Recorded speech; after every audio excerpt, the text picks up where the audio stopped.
Je sais pas si on m'entend bien là. On va faire avec.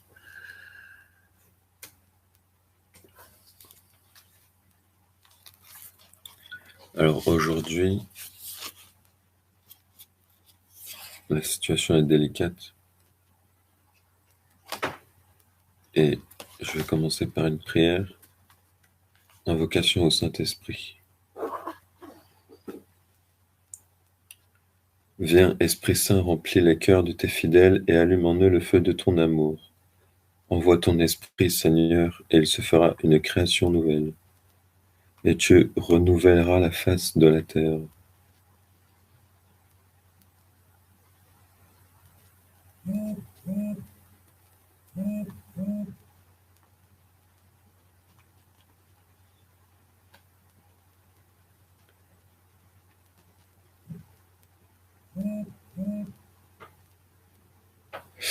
Amen. Bon.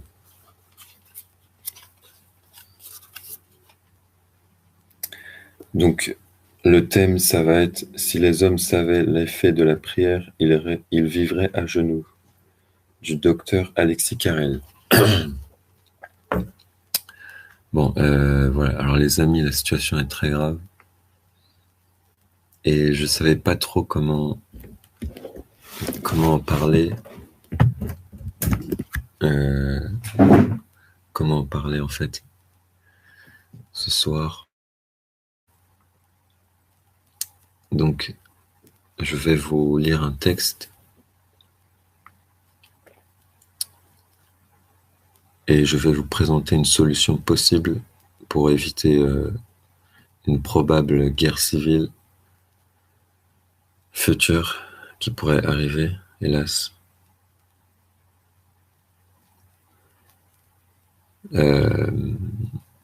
Et puis je vais vous parler aussi du docteur Alexis Carrel et de sa conversion à Lourdes.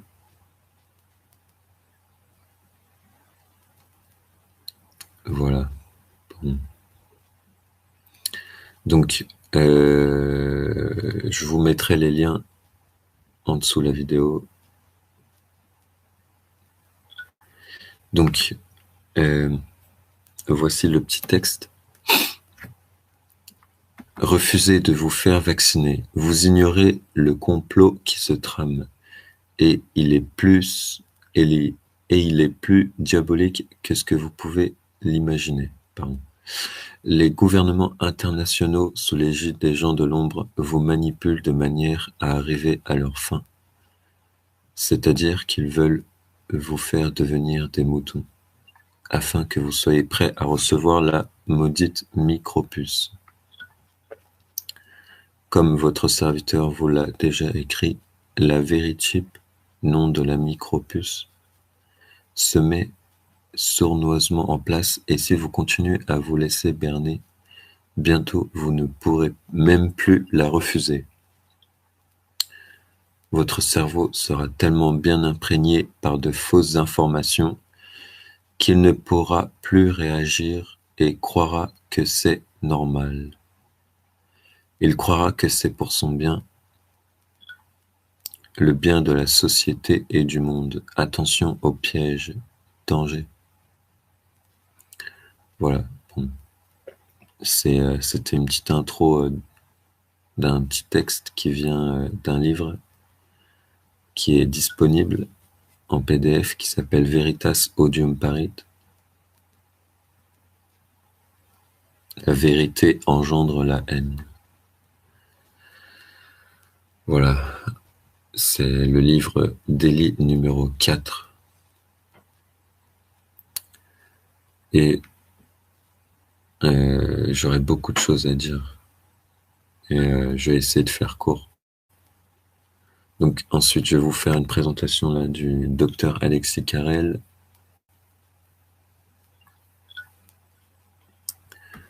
Donc ce docteur-là, il dit quoi? Donc vous allez sur Wikipédia. Et puis vous allez dans Alexis Carrel et Lourdes.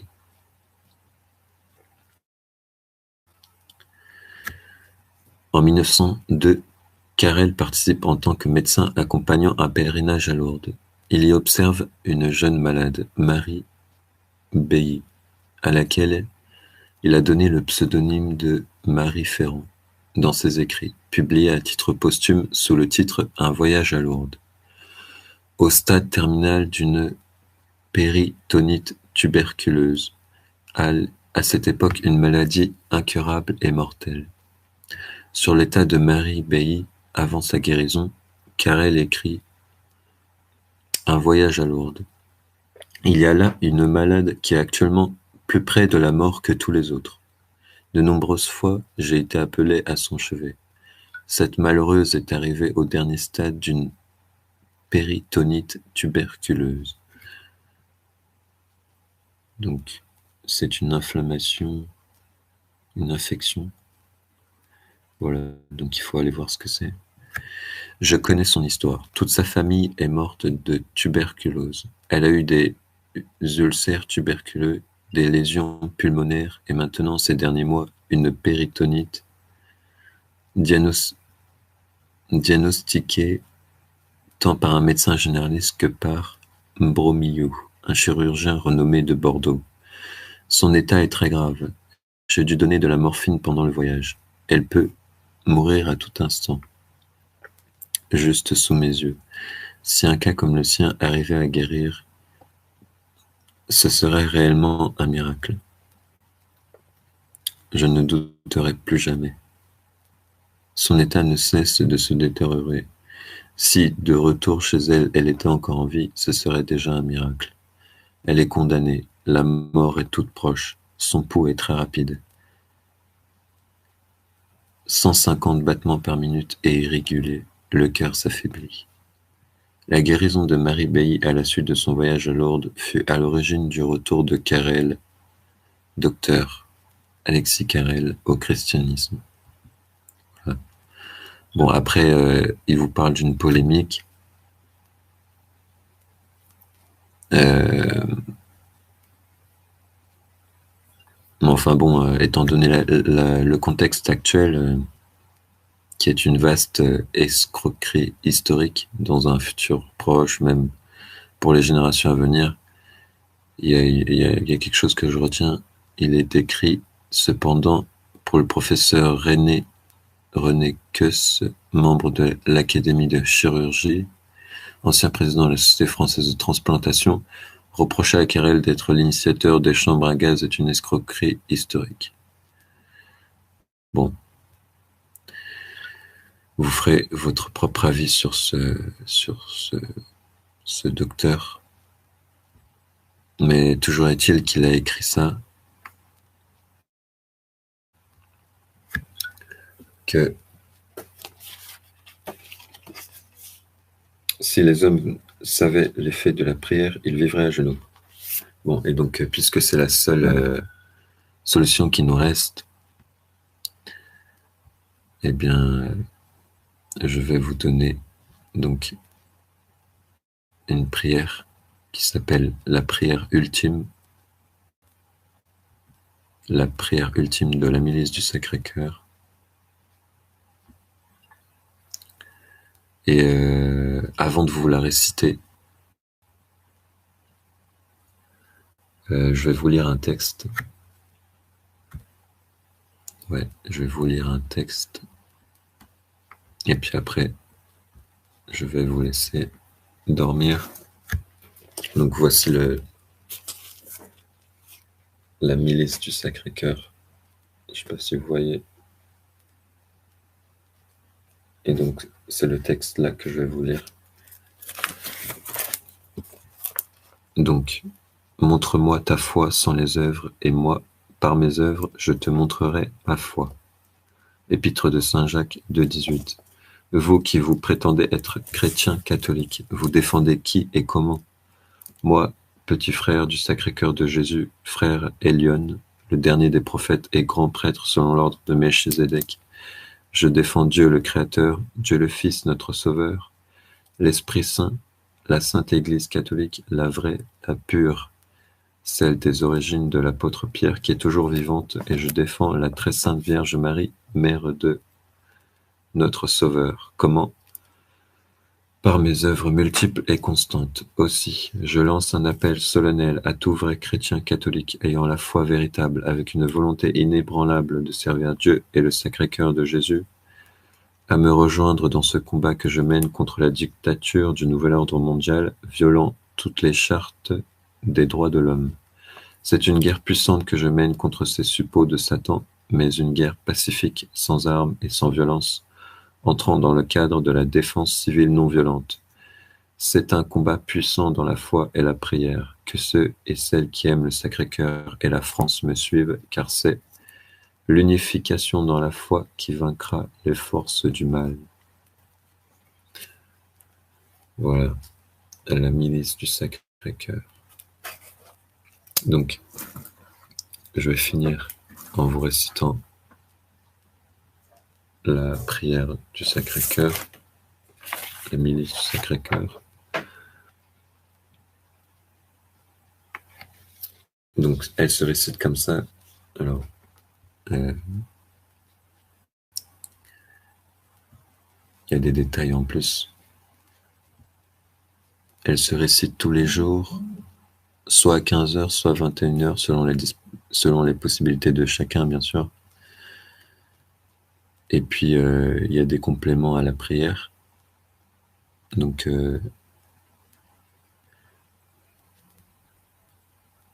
je donnerai le lien avec les précisions qui seront avec. Donc,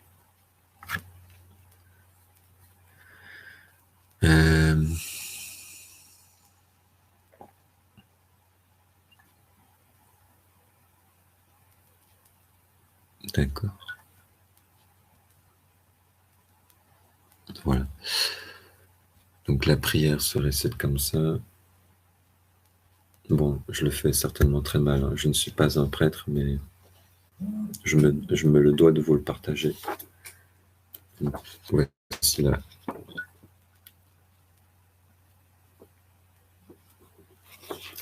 Voilà. Bon, donc, voilà, donc vous faites le signe de croix au nom du Père, du Fils et du Saint-Esprit. Amen. Mon Dieu, par le très saint nom de notre Seigneur Jésus-Christ, ton Fils bien-aimé, qui a versé son précieux sang à cause de nos horribles péchés, et par son divin cœur, toujours meurtri à cause de l'abandon des hommes, nous t'implorons humblement, aie pitié de nous, pauvres pécheurs, aie pitié du monde entier, qui s'est détourné de toi en violant tes 10 commandements pour entrer dans la plus abjecte dépravation. Mon Dieu, ne détourne pas ta face de nous, apporte-nous ta sainte grâce, afin que nous puissions avoir la force, la foi et le courage de vaincre et détruire les forces du mal qui influencent toutes les créatures humaines.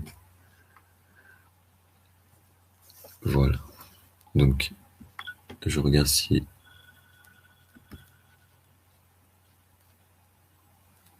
Ah oui, voilà, c'est ça. Et il manque une suite. Mon Dieu, par ton infinie bonté et ta miséricorde, accepte toutes nos prières. Mon Dieu, aide-nous, ne nous abandonne pas dans ce combat légitime que nous menons activement, mais que ta puissance divine nous recouvre par le sacrifice suprême de notre Sauveur, par la très sainte Vierge Marie, par Saint Joseph, par Saint Michel Archange, donc le signe de croix, et au nom du Père, du Fils et du Saint-Esprit. Amen. Voilà, donc ça, c'était la prière. Et donc, si vous pouvez la réciter tous les jours, ou si du moins vous y pensez, ou si vous pensez à m'écrire et à me demander la prière, eh bien, je vous l'enverrai. Voilà. J'ai trop de choses. Bref. Bon, et maintenant, je vais essayer d'apporter une réflexion. Mais je vais essayer d'être court quand même parce que, bon, voilà. Ce qui est important, c'est d'avoir connaissance de ces prières-là. Le reste, ça n'a pas tellement d'importance en fait. C'est une sorte de désobéissance civile, la prière. Et moi, ce qui m'interpelle, enfin, ce qui m'intéresse, c'est que ce docteur, il ait dit ça, là. Je trouve ça très, très important concernant la situation actuelle, avec tous les enfants qui sont vaccinés, tous les parents qui, par crainte, par peur, par consentement, il s'agit même plus là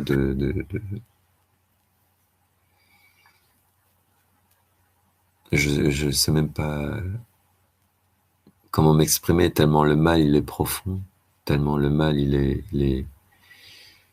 il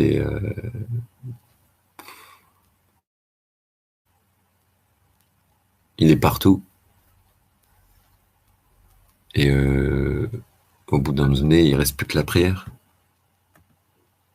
Mais après, pour vouloir prier, il faut être dans un état aussi de grâce. Il faut, euh, il faut, il faut voir un prêtre. Il faut lui demander comment prier. Il faut lui poser des questions. Voilà. Mais il s'agit d'une vraie conversion aussi avant tout. Et moi, je pourrais vous expliquer ma conversion, bien sûr, comment j'ai connu Frère Elion, par exemple, ce religieux ermite. Évidemment, il a été discrédité sur la chaîne là qui s'appelle Enquête et Enquête et je sais plus quoi là, où ils l'ont gravement sali. De toute façon, tous ceux qui sont salis, ils passent devant M6, hein, c'est sûr. M6, c'est la chaîne du diable.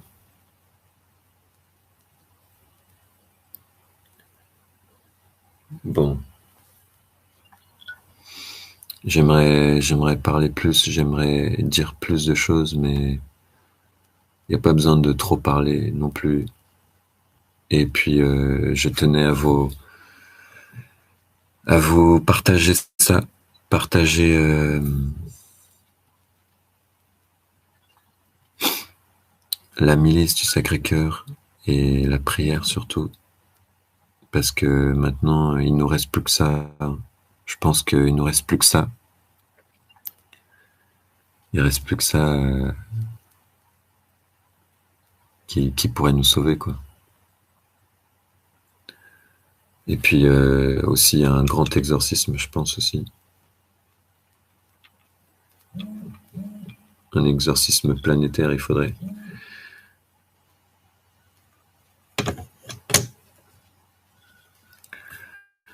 Je vais vous présenter un livre là, que vous pouvez aussi retrouver sur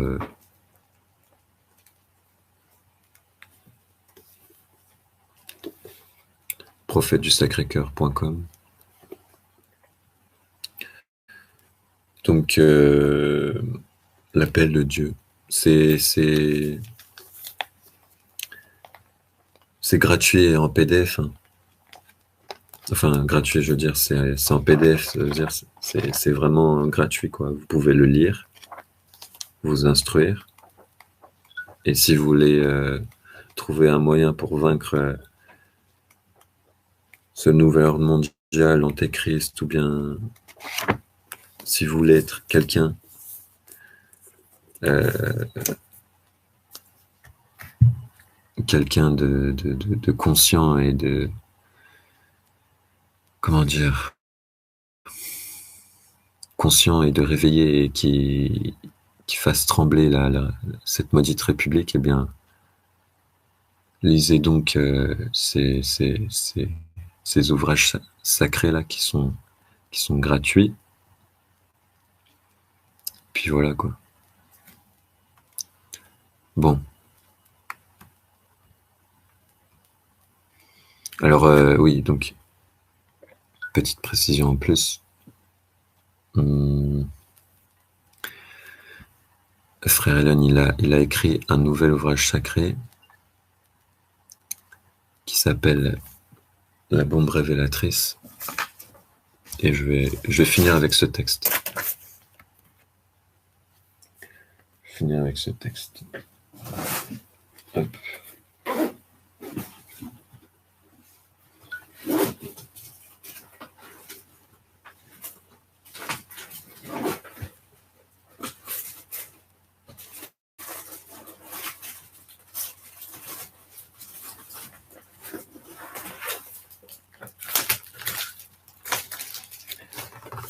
Est-ce que c'est le bon?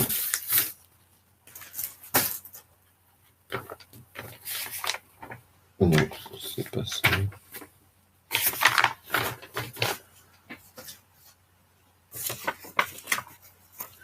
Où est-ce que j'ai mis ça? Ah voilà, ici. Donc, ce texte qui est très puissant aussi. Donc voilà, je vais vous montrer je vais vous lire ce texte-là. Là. Et ça, là, c'est le dernier PDF gratuit que FE a publié. Voilà, donc je vais vous lire le texte. Le 8e ouvrage sacré, La bombe révélatrice, tant attendu depuis plus de 4 ans, vient de faire l'objet d'une édition spéciale par nos soins. Nous rappelons que ce livre explosif a été et encore aujourd'hui la bête noire des gens de l'ombre qui nous gouvernent, ainsi que le gros grain de sable qui a contrecarré les plans odieux du diable dirigeant notre planète, d'une main de maître. Résultat, Frère Elion a eu de très gros ennuis politico-judiciaires et ce n'est pas terminé car la procédure abjecte est toujours en cours. Malheureusement, cette tragédie ignoble et vile a eu de nombreux effets collatéraux particulièrement dramatiques. C'est sûr, la parution de cet ouvrage sacré dans le site sacré le 1er juin 2016 a été le déclencheur d'horribles événements survenus très rapidement. Autrement dit, c'est un avertissement extrêmement dictatorial qui en a résulté, afin que Frère Elion se taise et, si possible, définitivement.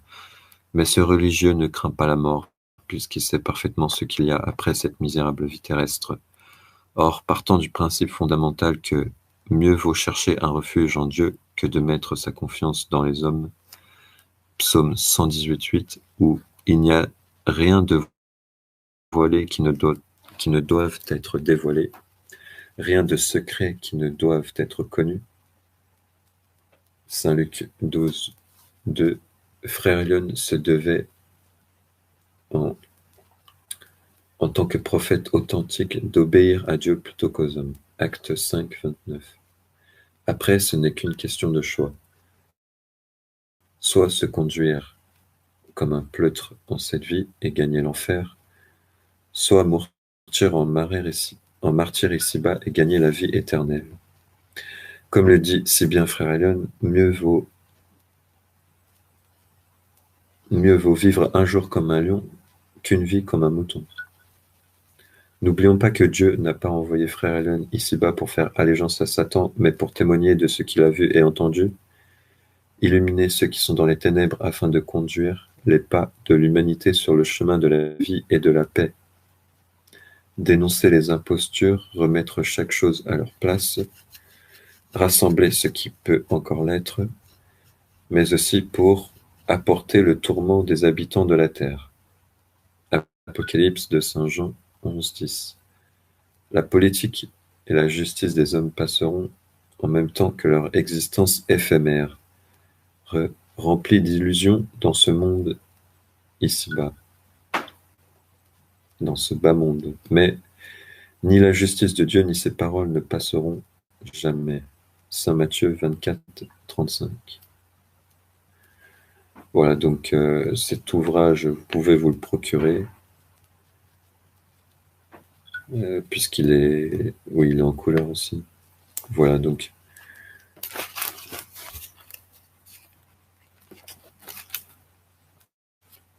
Et je pense que c'est très important cet ouvrage parce qu'il dénonce la supercherie concernant Charlie Hebdo depuis qu'il y a eu les attentats et puis depuis qu'ils ont foutu leur Covid là, avec leur pandémie. Voilà, bon, j'ai assez parlé, 26 minutes. Que Dieu vous bénisse, les amis, et que Dieu vous garde dans son amour.